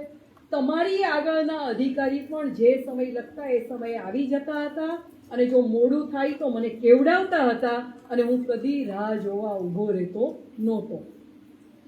કોઈ રાજાએ આજ સુધી આવું કહેવાની કોઈ અંગ્રેજ અધિકારીને હિંમત કરી નહોતી. આ તો બહુ જ મોટો ઘા હતો. બીજે દિવસે એમાં ઘી પુરાય એવી બીજી ઘટના બની. ગોપાલદાસના રાજ્યમાં ધૂમ્રપાન પર મનાઈ હતી, માંસ ખાવા પર મનાઈ હતી, તળાવમાં માછલા બહુ હતા એ માછલા પકડવાની મનાઈ હતી. અને આ અધિકારીના 2 રસોયા, એને તેવું કે આપણી ભાષામાં કહીએ તો ચા કરતાં કેટલી ગરમ, તો એ રસોયાને એવું થયું કે અમે લોકો તો જે ઈચ્છીએ કરી શકીએ. તળાવમાંથી માછલા પકડી આવ્યા. ગોપાલદાસને ખબર પડી, એણે પેલા બંને રસોયાઓની ધરપકડ કરાવી અને જ્યાં સુધી લેખિત માફી માગી નહીં ત્યાં સુધી છોડ્યા નહીં. પેલો અધિકારી આ વસ્તુ બરોબર દાઢમાં રાખીને ગયો અને થોડા દિવસ પછી રાજકોટ રાજાઓની એક સભામાં બધા રાજાઓ બેઠા હતા, ત્યાં અધિકારીનો પ્રવેશ થયો. બધા રાજા ઊભા થયા નહીં, ગોપાલદાસ બધા રાજા ઊભા થયા, ગોપાલદાસ એકલા બેસી રહ્યા. એટલે પેલા અંગ્રેજ અધિકારીએ પાસે આવીને કહ્યું, તમને ખબર નથી કે ગેઝેટેડ ઓફિસર આવે ત્યારે રાજાઓએ ઊભા થવું જોઈએ? ગોપાલદાસે બેઠા બેઠા જવાબ આપ્યો કે આવો કોઈ નિયમ મેં વાંચ્યો નથી, પણ મને એ વાતની ખબર છે કે તમે ગેઝેટેડ ઓફિસર તો આજે છો, નિવૃત્ત થશો એટલે મટી જશો, પણ રાજા તરીકે હું મરીશ ત્યાં સુધી હું રાજા રહેવાનો છું. ખરેખર તો તમારે હું આવું ત્યારે ઊભા થવું જોઈએ. આ ગોપાલદાસ તો આ બધી વસ્તુ એમની વિરુદ્ધમાં ધીમે ધીમે ધીમે એક ભૂમિકા તૈયાર કરી રહી હતી. 1918માં એક ઘટના બની, એક સાથે 2 ઘટના બની, જે ઘટનાએ ગોપાલદાસને એક બાજુ ગાંધીજી તરફ મોકલ્યા અને બીજી બાજુ અંગ્રેજોને ગોપાલદાસની ગાદી છીનવી લેવા માટેની તક પૂરી પાડી. 1918માં ગાંધીજી વઢવાણ આવવાના હતા, ટિળક ફાળો એકઠો કરવા માટે. આજે સવારે જ કોઈ ટિળક ફાળાની વાત કરી હતી ને, એને માટે વઢવાણ આવવાના હતા. ગોપાલદાસને ઈચ્છા થઈ કે વઢવાણ આવે છે ને સભા ભરે છે, મારે સભામાં જવું છે. ભૈલાલભાઈએ ના પાડી, મોતીભાઈએ પણ ના પાડી કે ઉઘાડે છોક ગાંધીજીની તરફેણ કરવાની જરૂર નથી. હજી મળ્યા નથી એ લોકો ક્યારેય એકબીજાને, માત્ર એકબીજાના નામ ખબર છે. વલ્લભભાઈ ઓળખે છે, પણ વિઠ્ઠલભાઈ તો ગોપાળદાસના લગ્નમાં પણ આવ્યા હતા, પણ હજી મળવાનું નથી થયું. એટલે કે તમારે જવું હોય તો સાદા કપડાં પહેરીને જવું, સભામાં છેક છેવાડે બેસવું, મળવું નહીં એમને. પણ ગોપાળદાસથી રહેવાયું નહીં. વઢવાણ સ્ટેશન ઉપર ટ્રેનમાંથી ગાંધીજી ઉતર્યા ત્યારે એમને આવકારવા જે ટોળું હતું એમાં ગોપાળદાસ પહેલા હતા, અને એ જ વખતે પોલિટિકલ એજન્ટ વઢવાણથી ટ્રેનમાં બેસીને રાજકોટ જઈ રહ્યા હતા. ગોપાળદાસ એમની પાસે ગયા અને કહ્યું કે આવો ગાંધીજી આવી રહ્યા છે, આપણે એમનું સ્વાગત કરીએ. પહેલો તો સ્વાગત નહોતો કરવાનો, પણ કેવો મોટો બોમ્બ એમણે ફોડી આપ્યો ને. અને ગાંધીજી વઢવાણની સભામાં આવ્યા, ગોપાળદાસ પાછળ જ બેઠા હતા. ટિળક ફાળો ઉઘરાવવાનો શરૂ થયો ત્યાં સુધી તો ચૂપચાપ બેઠા હતા, પણ જેવી જોડી એમની પાસે આવી ત્યાં એમના મિત્રોએ જોયું કે ગોપાળદાસ વાંકા વળ્યા છે, પગમાંથી કશું કરી રહ્યા છે, અને મિત્રો હજી તો હા ના કરે ત્યાં એમણે પગમાં પહેરેલું સોનાનું સાંકળું કાઢીને જોડીમાં દાનમાં આપી દીધું. જોડી મંચ ઉપર પહોંચી. ગાંધીજીએ જોયું કે 1 રૂપિયો, 2 રૂપિયા, પાવલી, 10 પૈસા, એની વચ્ચે એક સોનાનું સાંકળું, અને આ સોનાનું સાંકળું તો રાજા મહારાજા સિવાય કોઈ પહેરે નહીં. ગાંધીજીએ જાહેરમાં બતાવ્યું કે આ જેણે દાન આપ્યું હોય એ મંચ પર આવે. ગોપાળદાસને મિત્રોએ હાથ પકડી રાખ્યો કે નથી જવાનું. બીજી વાર કહું કે આ સાંકળું જેણે દાન આપ્યું હોય મંચ પર આવે. અને ખૂણેથી ગોપાળદાસે જવાબ આવ્યો, મારે તો આવવું છે પણ મારા મિત્રો મને આવવા નથી દેતા. હવે તો મિત્રો એમને છોડવા જ પડે.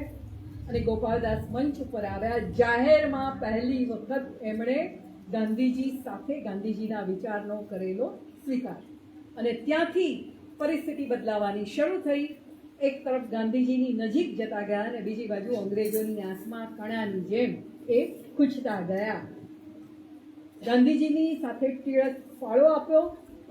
ખેડામાં હવે ધીમે ધીમે જે પરિસ્થિતિ સત્યાગ્રહ માટેની તૈયાર થઈ રહી હતી, તો વલ્લભભાઈએ એમને પોતાની સાથે જોડાવા માટેનું કહ્યું ને ખેડા જિલ્લામાં પ્રજાને તૈયાર કરવાનું કામ ગોપાળદાસને સોંપાયું. એ વખતે પોલિટિકલ એજન્ટે જાહેર કર્યું કે અમુક તારીખે મુંબઈની અંદર ગવર્નર આવવાના છે, ત્યારે દરેક રાજાએ હાજર રહેવું. એટલે ગોપાળદાસે એમને પત્ર લખ્યો કે તમે જે તારીખ કહો છો એ તારીખે ગાંધીજીએ સોંપેલા અહિંસાત્મક કામની અંદર હું વ્યસ્ત હોવાથી મારી પ્રજાની પરવાનગી લઈને મારા પત્નીને મેં આ બધા જ રાજ્યની જવાબદારી સોંપી દીધી છે, એટલે મારે બદલે મારા પત્ની ત્યાં હાજર રહેશે. પણ તમારી ઈચ્છા હોય કે હું પણ ત્યાં આવું તો હું ખાદીના કપડામાં આવીશ, મંજૂર હોય તો મને જાણ કરવી. ગવર્નરે ના લખી. ખાદીના કપડાં નહીં, તમારી પત્ની પણ નહીં, તમારે પણ આવવાનું છે. ગોપાળદાસ એ દિવસે ન ગયા અને ખેડામાં જે ગાંધીજીનું કામ હતું એ કામ કરવાનું એમણે ચાલુ રાખ્યું. થોડા દિવસ પછી રાજકોટના પોલિટિકલ એજન્ટ ઢસા આવ્યા અને કેવડાવ્યું ગોપાળદાસને કે મને મળવા માટે થાણા દેવડી આવો. ઢસાથી 10 કિલોમીટર દૂર ગામ છે થાણા દેવડીનું. પછી સીધું જ ગીરનું જંગલ શરૂ થઈ જાય. ગોપાળદાસ એમને મળવા માટે ગયા. પોતાની ગાડીમાં પોલિટિકલ એજન્ટે એમને બેસાડ્યા અને પછી ગામથી 5-6 કિલોમીટર દૂર લઈ ગયા. ગાડી ત્યાં ઊભી રખાવી અને બંને જણાએ ચાલતા ચાલતા વાત કરવાનું નક્કી કર્યું. શું ગુસ્સો હતો પોલિટિકલ એજન્ટને? તો થોડાક દિવસ પહેલા રોલેટ એક્ટના વિરોધમાં ગાંધીજીએ 6 એપ્રિલે હડતાલનું એલાન આપ્યું હતું. પણ બીજા બધા રાજાઓને તો પત્ર લખાયેલો કે હડતાળમાં કોઈએ જોડાવું નહીં, એટલે બધાએ માની લીધેલું. પણ ગોપાળદાસે પોતાની પ્રજાને હડતાળ પાડતા અટકાવી નહોતી. એ વાતનું બહાનું કાઢીને પોલિટિકલ એજન્ટે એમને ખખડાવ્યા કે તમે તમારી પ્રજાને હડતાળ પાડતા અટકાવી નહીં, તમારા આ બિનમૈત્રી ભર્યા વ્યવહાર માટે તમારી ગાદી પરથી તમને બરતરફ કરવામાં કેમ ન આવે? આ તો ગોપાળદાસ હતા. એમણે જવાબ આપ્યો, આ હડતાળ પડી એની સૌથી મોટી અસર મુંબઈમાં થઈ હતી. મુંબઈના ગવર્નરને તમે બરતરફ કર્યા છે. મુંબઈમાં સૌથી મોટી હડતાળની અસર થઈ હતી ને એના ગવર્નરને જો તમે બરતરફ ન કરી શકતા હો તો આટલા નાનકડા ઢસાના રાજ્યના દરબારને બરતરફ કરવાનો તમને કોઈ હક ખરો? પોલિટિકલ એજન્ટે આ જવાબની અપેક્ષા નહોતી રાખી. કશું જ બોલ્યા વિના પાછા વળ્યા. ડ્રાઈવર પાછળ ગાડી લઈને આવતો હતો, એમાં બેસી ગયા. ડ્રાઈવરને કહું ચાલવા માંડ. અંધારું થઈ ગયું હતું. સિંહની ડણક દૂરથી સંભળાતી હતી અને થાણા દેવડી કેટલે દૂર છે ગોપાળદાસને ખબર નહોતી. જરાક ખચકાયા અને પછી ચૂપચાપ જે રસ્તે આવ્યા હતા એ રસ્તે પાછા ચાલવા માંડ્યા. કોઈને કહું નહીં કે પોલિટિકલ એજન્ટે મારું આવું અપમાન કર્યું છે, પણ એ પળે એમણે નક્કી કરી લીધું કે હવે હું છાના માના અંગ્રેજ સરકાર સામે નહીં લડું, હવે હું ઉઘાડે છોગ એમની સામે લડીશ અને ગાંધીજીની સાથે જોડાઈશ. અને માત્ર 2 જ મહિના પછી જુલાઈ મહિનામાં 1920ના જુલાઈ મહિનામાં દરબાર ગોપાલદાસને અંગ્રેજ સરકાર સામે અમૈત્રીભર્યો વ્યવહાર કરવા બદલ બરતરફ કરવામાં આવ્યા અને બધા જ એમના જે રાજ્યો હતા એના પર જપ્તી લાવવામાં આવી. હવે ક્યાંય ગોપાલદાસનો અધિકાર નથી. 5 દિવસ થયા છે અને ભક્તિલક્ષ્મી ઘસા ગયા. પોતાનો મહેલ છે ત્યાં આગળ, એમાંથી બધી વસ્તુ લાવવાની છે, પણ પહોંચ્યા ત્યારે તો જોયું કે ત્યાં તાળું છે, ત્યાં સીલ મારેલું છે અને પેલો વહીવટદારનો માણસ છે, એણે કહ્યું કે તમે તાળું નહીં તોડી શકો. હવે ભક્તિલક્ષ્મીનું વ્યક્તિત્વ અહીંયાથી આપણી પાસે ઉઘડતું આવે છે. એણે કહ્યું કે મારો મહેલ તાળું મારવાવાળા તમે કોણ? તો કે રાજ્ય તમારું જપ્ત થયું છે. કે રાજ્ય જપ્ત થયું છે, મહેલ નહીં. હું તાળું તોડીશ, હું જોઉં છું કે મને કોણ રોકે છે. અને ભક્તિલક્ષ્મીએ ગામમાંથી માણસ બોલાવ્યો, તાળું તોડાવ્યું અને એ મહેલમાં પ્રવેશ કર્યો. અને બીજે દિવસે છાપાઓમાં ઢસાના મહારાણી ભક્તિલક્ષ્મીએ કરેલું અહિંસક આંદોલન એ નામથી સમાચાર આવ્યા. અને હું હવે અહીંયા રહીશ, જોઉં છું કે મને અહીંયાથી કોણ કાઢે છે. એના થોડા દિવસ પછી પાછી આવી બીજી ઘટના બની. ત્યારે ગોપાલદાસ આવ્યા છે, ફરી મહેલને તાળું છે, ફરી ગોપાલદાસે તાળું તોડાવ્યું છે. અને એ વખતે જે વહીવટી અધિકારી હતો, અંગ્રેજ હતો, એટલે એણે પોલીસ કેસ કર્યો છે. ગોપાલદાસને કોર્ટમાં હાજર થવાનું આમંત્રણ મળ્યું છે. આમંત્રણ શબ્દ હું વાપરું છું, પત્ની સાથે અને જે રસોઈયાએ તાળું તોડ્યું હતું એની સાથે. કોઈ કરતાં કોઈ એમની વિરુદ્ધમાં બોલવા તૈયાર નથી, કોઈ જ કશું કહેતું નથી. ને ગોપાલદાસને સાંજે 4:30 વાગે જુબાની આપવા માટે બોલાવવામાં આવ્યા. ત્યારે ગોપાલદાસે કહ્યું, મારા વડીલોએ બંધાવેલો એ મહેલ, મારું ઘર, મારી જમીન, મારી પ્રજા, આ મહેલમાં હું રહેવાનો છું, મને ત્યાં આગળ કોઈ કરતાં કોઈ રોકી શકે એમ નથી. મેજિસ્ટ્રેટ જાણતા હતા કે ન્યાય શું છે, પણ સજા તો કરવી પડે. એટલે 4:50 એમણે સજા જાહેર કરી. કોર્ટ ઉઠે ત્યાં સુધી એમણે અહીંયા બેસી રહેવાનું. 10 મિનિટની સજા, માત્ર ત્યાં એમણે બેસવાનું. અને પછી ગોપાલદાસ અને ભક્તિબા સાદગીને માર્ગે વળ્યા. રાજા રાણી મટી ગયા, હાથે કાટેલા ખાદીના કપડાં પહેરવાના, અને બધા જ સત્યાગ્રહની અંદર જોડાતા ગયા. પહેલો સત્યાગ્રહ એમણે જે બહુ જ જેમાં સરદાર પટેલે કહ્યું કે ગોપાલદાસ ઉત્તમ આયોજક તરીકે અહીંયા બહાર આવ્યા છે, એ રાસનો સત્યાગ્રહ. આજે સવારે જ જેના વિશે વાત થતી હતી, હૈડિયા વેરો નાખવામાં આવ્યો પેલા બારવટિયાઓને કારણે, અને એનું જે સુચારું આખું સંચાલન થયું એમાં ગોપાલદાસનો બહુ જ મોટો ફાળો હતો. બોરસદથી એનું સંચાલન થયું હતું. માત્ર 34 દિવસમાં એ સત્યાગ્રહ પૂરો થયો. જરા પણ હિંસા થયા વિના જે ન્યાય જોઈતો હતો એ ન્યાય મળ્યો. અને પછી ગોપાલદાસની આખી યાત્રા શરૂ થઈ છે. એ એક એક સત્યાગ્રહની અંદર જોડાતા ગયા છે. ખેડા સત્યાગ્રહમાં જોડાયા છે. બારડોલી સત્યાગ્રહમાં સૌથી મોટો ફાળો ભક્તિબાનો અને ગોપાલદાસનો છે. પણ જ્યારે રાજા તરીકે કામ કર્યું હતું ત્યારે એમણે બહુ મોટી વસ્તુ કરી હતી. મને એવું થાય કે અત્યારે આપણને કેમ નથી સૂઝતું. એમણે પોતાના બધા જ ગામની અંદર ગ્રામ સમિતિ બનાવેલી અને ગામનું સંચાલન આ ગ્રામ સમિતિ કરે. આ ગ્રામ સમિતિને એટલી સત્તા કે રાજાનો પણ વાંક હોય તો રાજાને પણ સજા કરી શકાય. 3 ઘટનાઓ કહું, ઘણી બધી છે પણ એમાંની 3 ઘટના કહું કે જો પ્રજા પાસે સત્તા હોય તો કઈ હદે પ્રજા ન્યાય મેળવી શકે. એક દિવસ ખેડૂતે આવીને ગોપાલદાસને બધા લોકો બેઠા હતા ત્યાં ફરિયાદ કરી, ગઈકાલે મારા ખેતરમાંથી રાજાને એના માણસો આવીને શેરડી ખાઈ ગયા છે, મને ન્યાય મળે. રાજાની સામે ફરિયાદ કરી કે રાજાને એના માણસો આવીને મારા ખેતરમાંથી શેરડી ખાઈ ગયા છે, ન્યાય મળે. લોકોએ પૂછ્યું તું કોની સામે ફરિયાદ કરે છે? ખબર છે, દરબારની સામે ફરિયાદ કરું છું. તારી પાસે કોઈ પુરાવા છે ખરા? તો કે હા, આજે સવારે મેં જોઉં આટલા મોટા પગલા રાજા સિવાય બીજા કોઈના નથી. ગોપાલદાસના પગ બહુ જ મોટા હતા, તો કે પગલા પડ્યા છે એમના જ છે, બીજા કોઈના આટલા મોટા પગ નથી. અને બીજું એમના નોકરને બોલાવો જે કાયમ સૂડી ભેગી લઈને ફરે છે. નોકરનું નામ કંઈ ભીખો હતું, એને બોલાવ્યો, સૂડી આપી. સૂડી ચાટીને પહેલા ખેડૂતે કહ્યું કે બીજા કોઈ સૂડી ચાટી જો, હજી મારી શેરડીનો સ્વાદ એ સૂડી પર છે. ગોપાલદાસે કહ્યું કે વાત સાચી છે, હું ચકાસવા માંગતો હતો કે મારો ખેડૂત કેટલો નિર્ભીક છે. થોડા દિવસ પછી બીજી ઘટના બની. એક ખેડૂત સાંજના સમયે પોતાના ખેતરમાં કંઈ કામ કરતો હતો અને એણે જોયું કે 2-3 ઘોડેસવાર ખેતરમાં આવી ગયા છે અને એણે મોટી મોટી ગાળો આપી કે તમારે મહેનત કરવી પડે છે, મારા ખેતરમાં આટલો બધો પાક તમે લોકોએ ભેલી નાખ્યો, આમ તેમ તાપણું કરીને બેઠો તો ત્યાંથી ગાળ આપતો આપતો ઉઠ્યો. પેલા લોકો ઘોડા પરથી ઉતર્યા અને નજીક આવ્યા ત્યારે તાપણામાં એણે મોઢું જોયું કે આ તો દરબાર ગોપાળદાસ હતા. એટલે એણે માફી માંગી કે બાપુ ભૂલ થઈ ગઈ, મને ખબર નહીં કે તમે હતા. તો બીજે દિવસે એને ફરિયાદ તો કરી જ, મારા ખેતરમાં બેલાણ કર્યું છે. સામે ગોપાળદાસે કહ્યું કે એણે મને બહુ ખરાબ ગાળ આપી. ત્યારથી ઢસામાં નિયમ થયો કે ગમે તેવું હોય કોઈ એક ગાળ બોલવી. આવી જ એક ત્રીજી ઘટના બની. આ ગ્રામ સમિતિ હતી, એની પાસે જાત જાતની ફરિયાદો આવે ને એમની પાસે ફરિયાદ ન આવી હોય તો પણ એ લોકો કોઈનો પણ ચુકાદો આપી શકે. તો એક દિવસ ગ્રામ સમિતિમાં દરબારને હાજર થવાનું કહેણ આવ્યું. શેને માટે થઈને? તમે જ ઠરાવ કરાવ્યો છે કે જાહેરમાં ધૂમ્રપાન કરવું નહીં અને તમે બીડી પીતા હતા.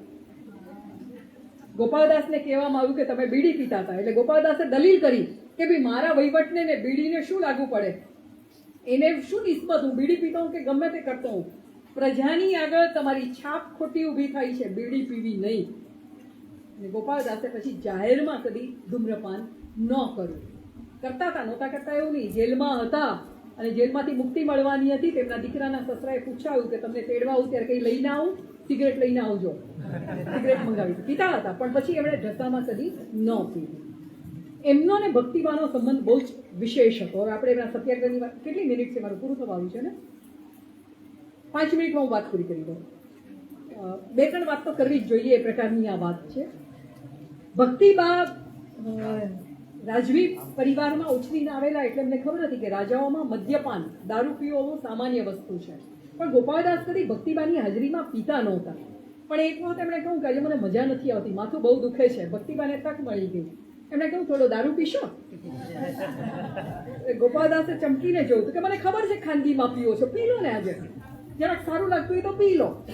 ગોપાળદાસ કહે કે તમે તો ક્યાં, હું મારા હાથે તમને આપીશ. હવે એક શરત, તમને જ્યારે પીવાની ઈચ્છા થાય ત્યારે મને કહેવાનું, હું તમને આપું એટલો જ દારૂ તમારે પીવાનો.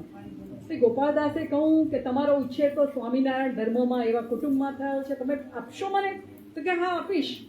પતિને જે ગમતું હોય તો કરવું જ જોઈએ ને. પણ એનું પરિણામ એ આવ્યું કે ધીમે ધીમે ગોપાળદાસે દારૂ પીવાનું બંધ કરી દીધું. એમનો એક બહુ જ મોટો શોખ હતો રમવાનો. જુગાર તો નહીં પણ પેલી ચોપાટ રમતા. અને કવિ નાનાલાલ એમના બહુ જ સારા મિત્ર. તે એક વખત નાનાલાલ આવ્યા અને બંને જણ રમવા બેસી ગયા, ગોપાળદાસ અને નાનાલાલ. જમવાનું બાકી છે ને રાતના 12 વાગી ગયા. ભક્તિબાએ 3-4 વાર કેવડાવ્યું કે જમવાનો વખત વીતી જાય છે, આવો આવો આવો. આવ્યા નહીં. રાતના 12:30 વાગે ભક્તિબા ધમ ધમ કરતા આવ્યા અને વચ્ચે જે ચોપાટ પડી હતી આમ કરીને ઉડાડી. મોરા બધા આમ ગયા અને ચોપાટ આમ ગઈ ને પછી ક્યારેય ગોપાળદાસ ચોપાટ રમ્યા નહીં. કારણ કે એમને ખબર હતી કે પત્નીનું ગૌરવ કઈ રીતે જાળવવું. બારડોલી સત્યાગ્રહ થયો ત્યારે ગોપાળદાસ પણ ત્યાં જોડાયા છે. અને ખેડૂતોની પાસે એક આદર્શ તરીકે ગોપાળદાસ ત્યાં ઊભા હતા. કારણ કે ખેડૂતોએ પોતાનું ઘર જતું કરવાનું હતું, ભેંસ જતી કરવાની હતી, પાક જતો કરવાનો હતો. અને સરદાર માત્ર એક જ ઈશારો કરતા કે આ માણસ વર્ષે 30,000ની કમાણી આપતી જાગીર છોડીને આપણી સાથે આવ્યો છે. અને ખેડૂતોને થતું કે જો એ આટલું બધું છોડી શકે તો આપણાથી આપણું એક ખેતર નહીં છોડાય. અને સ્ત્રીઓને તૈયાર કરવામાં 3 બહેનોએ સૌથી મોટો ફાળો આપ્યો. એમાંને એક મીઠુબેન પીટીટ, બીજા મણિબેન અને ત્રીજા ભક્તિબા. શારદાબેનને એ લોકો બધા જોડાયા હતા. પણ સ્ત્રીઓની સભામાં માગણી આવતી ભક્તિબાને અમારે ત્યાં ભાષણ કરવા માટે થઈને મોકલો. 25 વર્ષ સુધી ગુજરાત કોંગ્રેસના પ્રમુખ તરીકે સરદાર પટેલ હતા અને ઉપપ્રમુખ તરીકે ગોપાળદાસ હતા. 1950, હવે કેટલીક વાત હું ઉડાડી દઉં છું, તમારે વાંચવું પણ પડશે ને પુસ્તક, બધું કહી દઈશ તો તમે વાંચશો. 1945માં સરદાર પટેલને માથે વધારે જવાબદારી આવી એટલે એમણે પ્રમુખ પદ છોડવાનું નક્કી કર્યું. બધાને એવું હતું કે 25 વર્ષથી ગોપાળદાસ ઉપપ્રમુખ છે એટલે હવે એમને જ પ્રમુખ બનાવવામાં આવશે. એમને કહેવામાં પણ આવ્યું કે સરદાર પટેલનો તમારી પર ફોન આવશે. આવું કહેવાવાળા હતા મોરારજી દેસાઈ. અને પછી એક દિવસ મોરારજીભાઈનો ફોન આવ્યો કે સરદાર એવું કહે છે કે પ્રમુખ પદની ચૂંટણી તો લોકશાહી ઢબે થવી જોઈએ, એટલે આપણે ચૂંટણી કરીશું ને પ્રમુખ નક્કી કરીશું. ગોપાળદાસે કહ્યું કે કંઈ વાંધો નથી, બરોબર છે વાત. અને થોડા દિવસ પછી ફરી મોરારજીભાઈનો ફોન આવ્યો કે તમે કાનજીભાઈ દેસાઈ એટલે હિતેન્દ્ર દેસાઈના પિતા એમનું નામ ગુજરાત કોંગ્રેસના પ્રમુખ તરીકે સૂચવો. આઘાત ઘા લાગ્યો. 25 વર્ષ સુધી તમે ઉપપ્રમુખો ને પછી હવે તમને કહેવામાં આવે કે તમે પ્રમુખ નહીં બનો, તમારે કોઈ બીજી વ્યક્તિનું નામ સૂચવવાનું છે. એટલે મોરારજીભાઈને કદાચ લાગ્યું હશે કે ગોપાલદાસને ગળે આ વાત નહીં ઉતરે, એટલે એમણે કહ્યું કે સરદાર પટેલ પછી તમને આ વિશે ફોન કરશે. કદી સરદાર પટેલનો ફોન પછી આવ્યો જ નહીં, કારણ કે સરદાર પટેલને આ વાતની કદી ખબર નહીં પડી હોય કે પાછળ શું રમત રમાઈ ગઈ છે. અને પછી ગોપાલદાસે જ મોરારજી દેસાઈ કાનજીભાઈ દેસાઈનું નામ સૂચવ્યું અને કાનજીભાઈ દેસાઈ ગુજરાત કોંગ્રેસના પ્રમુખ બન્યા. તો એમની બે વાત તો મારે ખાસ કરવી જોઈએ. બહુ જ 1951માં સ્વતંત્રતા પછી તો તરત જ એમનું મૃત્યુ થઈ ગયું છે. એમણે ક્યારેય કોઈ પદની લાલસા રાખી નહીં, એમણે બીજાને જ આગળ કર્યા. બોરસદ થોડા વર્ષો રહ્યા પછી છેલ્લે રાજકોટમાં સ્થિર થયા હતા. સૌરાષ્ટ્ર રાજ્ય જ્યારે બનવાનું હતું ત્યારે એમણે પોતાનું નામ સૂચવાતું હતું, એની જગ્યાએ વખતે ઉચ્છંગરાય ઢેબર, જેને ઢેબરભાઈ તરીકે ઓળખીએ છીએ, એનું નામ સૂચવ્યું હતું. અને જ્યારે ખેડા જિલ્લાની ચૂંટણી આવી રહી હતી પ્રાંતિક સ્વરાજની, એ વખતે બધાએ કહ્યું હતું કે તમે ઉભા રહો, ત્યારે એમણે પોતાને બદલે બાબુભાઈ જશભાઈ પટેલ, સાવ ઉછળતા જુવાનિયા હતા, એનું નામ સૂચવ્યું હતું. ત્રિભુવનદાસ પટેલને અમૂલ સ્થાપવા માટે પ્રેરણા પણ એમણે જ આપી હતી. પણ 47ના જાન્યુઆરી મહિનામાં વસોની અંદરથી, ગોપાલદાસ એ વખતે દિલ્હી હતા, એમની ઉપર પત્ર આવ્યો, તાર આવ્યો કે ગઈકાલે તાજિયા નીકળ્યા ત્યારે માતાજીનું તોરણ તૂટવાથી પરિસ્થિતિ બહુ તંગ બની છે. હિન્દુઓ ઉશ્કેરાઈ ગયા છે અને મુસ્લિમોને તાબૂત ત્યાં મૂકીને નાસી જવું પડ્યું છે. અને ગોપાલદાસે પત્ર વસોના લોકોને લખ્યો. અત્યાર સુધી કેટલી, આ એના પત્રના વાક્યો હું કેટલાક કહું છું. અત્યાર સુધી કેટલી વખત એવું બન્યું છે કે વરઘોડો નીકળે ને વરઘોડાની છત્રી માતાજીના તોરણને અડે ને તોરણ તૂટે. કેટલી વખત એવું બન્યું છે કે કપાસનો ભાર એટલો બધો ગાડામાં હોય કે ભાર ઉપર અથડાવાને કારણે માતાજીનું તોરણ તૂટે. ત્યારે કોઈ દિવસ કોઈ હિન્દુની લાગણી દુભાઈ હોય એવું મેં જોયું નથી. આ લાગણી ત્યારે ક્યાં સંતાઈ જાય છે? માત્ર તાબુ તળે ને તોરણ તૂટે ત્યારે જ લાગણી પાછી તાજી થાય છે. જો બીજું કોઈ હોય તો આ ઘટનાનો કેવો લાભ લઈ શકે. આણે એ વાતને ટાઢી પાડવાનો અને એ વાતને મૂળમાંથી કાઢી નાખવાનો પ્રયત્ન કર્યો. તોરણ તૂટ્યું હોય તો નવું બનાવી દેવામાં આવે, પણ માત્ર પરધર્મીની કોઈ વ્યક્તિના હાથે કે એને કારણે તોરણ તૂટ્યું છે એ વાતને કારણે કદી કોઈ વિખવાદ જન્મે એવું ન બનવું જોઈએ. અને 47માં સ્વતંત્રતા આવી એ વખતે જે બધા તોફાન થયા, વસોમાં તોફાન શરૂ થયું, એ વખતે ગોપાલદાસ દિલ્હી હતા. બંધારણ સમિતિના એક સભ્ય તરીકે કામ માટે ત્યાં વ્યસ્ત હતા. પણ જેવા એમને સમાચાર મળ્યા, બંધારણ સમિતિની સભા પડતી મૂકીને વસો આવ્યા. પોતાના પૈસે જે પણ મુસ્લિમોના ઘર બાળી નાખવામાં આવ્યા હતા એ ઘર પાછા ઊભા થઈ શકે, ઘરવખરી મળે એ માટેની વ્યવસ્થા કરી. એ લોકોને ધંધા માટે લોન જોઈતી હતી, એ પોતે અંગત રીતે જામીન બન્યા અને લોન અપાવી. અને જે જુવાનિયાઓ આ તોફાનમાં સંડોવાયા હતા એ જુવાનિયાઓને ઠપકો આપીને રસ્તો વાળ્યો. અને રાજમોહન ગાંધી લખે છે કે પછી એમાંના કેટલા બધા જુવાનિયાઓ સરકારી નોકરીમાં જોડાયા અને ઊંચી પોસ્ટ ઉપર કામ કરીને રિટાયર્ડ થયા. જો ગોપાલદાસે રસ્તો ન બતાવ્યો હોત તો વસોની પરિસ્થિતિ બહુ જ વણસી ગઈ હોત. અને એમના જે વારસ હતા મહેન્દ્ર દેસાઈ, જે પછી ધારાસભ્ય બન્યા હતા, એમની પણ બે ઘટના ગોપાલદાસના સંદર્ભમાં આપણે કરી લેવી જોઈએ. 25 વર્ષ પહેલા, મને એક્ઝેક્ટ સાલ તો યાદ નથી, ગુજરાત વિધાનસભાએ પોતે જ પોતાના વિધાનસભ્યોના પેન્શનને ભથ્થાને બધો વધારવાનો નિર્ણય કર્યો. દરેક પક્ષના સભ્યોએ સંપૂર્ણ બહુમતીથી એ ઠરાવ પસાર કર્યો. ત્યારે માત્ર 2 ધારાસભ્યો એવા હતા કે જેમણે આનો વિરોધ કર્યો અને કદી એ ભથ્થા કે પેન્શન લીધું નહીં. એમાં એક ગોપાલદાસ દેસાઈના દીકરા મહેન્દ્ર દેસાઈ અને બીજા જૂનાગઢના ધારાસભ્ય હતા મહેન્દ્ર મશરૂવાળા. આ 2 જ જણાએ વિરોધ કર્યો હતો, બીજા કોઈએ વિરોધ નહોતો કર્યો. અને 2002માં આખું ગુજરાત જ્યારે ભડકે બળતું હતું ત્યારે મહેન્દ્ર દેસાઈને ખબર પડી કે વસોની અંદર મુસ્લિમ મોહલ્લાની ઉપર આક્રમણ કરવા માટે કેટલાક તોફાનીઓ જઈ રહ્યા છે. ત્યારે મહેન્દ્ર દેસાઈ ત્યાં આગળ રસ્તા પર બેસી ગયા અને એણે કહ્યું કે મને કાપી નાખો અને પછી તમારે જે આક્રમણ કરવું એ કરજો. વસો એવું ગામ હતું કે ત્યાં ક્યાંય આગ લાગી નહીં, કોઈની હત્યા થઈ નહીં, કોઈ પણ પ્રકારનું તોફાન થયું નહીં. એના પાયામાં ગોપાલદાસના દીકરા હતા. પિતાએ પહેલી જે વાત કરી હતી એ વાત દીકરા સુધી આગળ લંબાઈ. તો આ એવા પતિ પત્ની હતા, એવા દંપતી હતા. ભક્તિબાની વધારે વાત ન થઈ શકી સમયના પેલા અભાવને કારણે, પણ એવા દંપતી હતા કે જે સોનાની ચમચી સાથે જન્મ્યા હતા, આપણે જેને કહીએ. બાકી બધા તો ગાંધીજીની સાથે જોડાયેલા લોકો સામાન્ય પરિવારમાંથી આવતા હશે. આમણે જરાક નમવાનું સ્વીકાર્યું હોત તો ગાદી એમને વારસામાં મળી હતી.